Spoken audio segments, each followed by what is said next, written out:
নমস্কার বন্ধুগণ, আরও একবার আপনাদেরকে স্বাগত জানাই স্বপ্নতরীর যাত্রা ইউটিউব চ্যানেলে।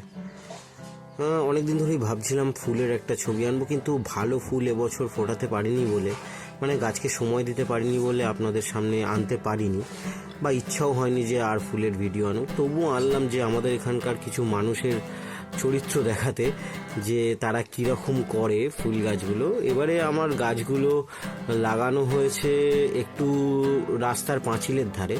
তো আমি দেখুন এখানে মার্ক করে দেখাচ্ছি, গাছগুলোকে টেনে টেনে নিয়ে ফুল ছিঁড়ে ছিঁড়ে গাছগুলোর কী অবস্থাটাই করেছে। এটা বেসিক্যালি দেখানোর জন্যই আমার ভিডিওটা করা, ফুল দেখানোর জন্য নয়। তো আপনারা দেখতে থাকুন ফুলগুলো কীরকম ফুটেছে এবছর, আর কীরকমভাবে আমার ফুল চুরি হয়েছে সেটাও দেখুন। আর তাছাড়া তো আলাদা অত্যাচার আছে, কুকুর বিড়াল, তারপরে কাঠবিড়ালি। ওদের না হয় মানুষের তো বুদ্ধি আছে, ওদের না হয় বুদ্ধি নেই মানুষের মতন, ওদেরটা চলো ইগনোর করাই যেতে পারে, কিন্তু এই মানুষেরটা তো আর ইগনোর করা যেতে পারে না। কি করব, তাও সহ্য করতে হচ্ছে। চলুন দেখতে থাকুন ফুল গাছগুলো।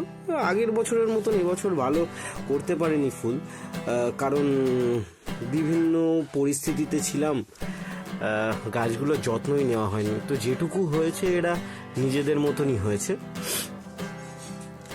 আশা করব পরের বছর আবার চেষ্টা করতে, আরও ভালো করে করার। পাশে থাকবেন, সাথে থাকবেন। ধন্যবাদ।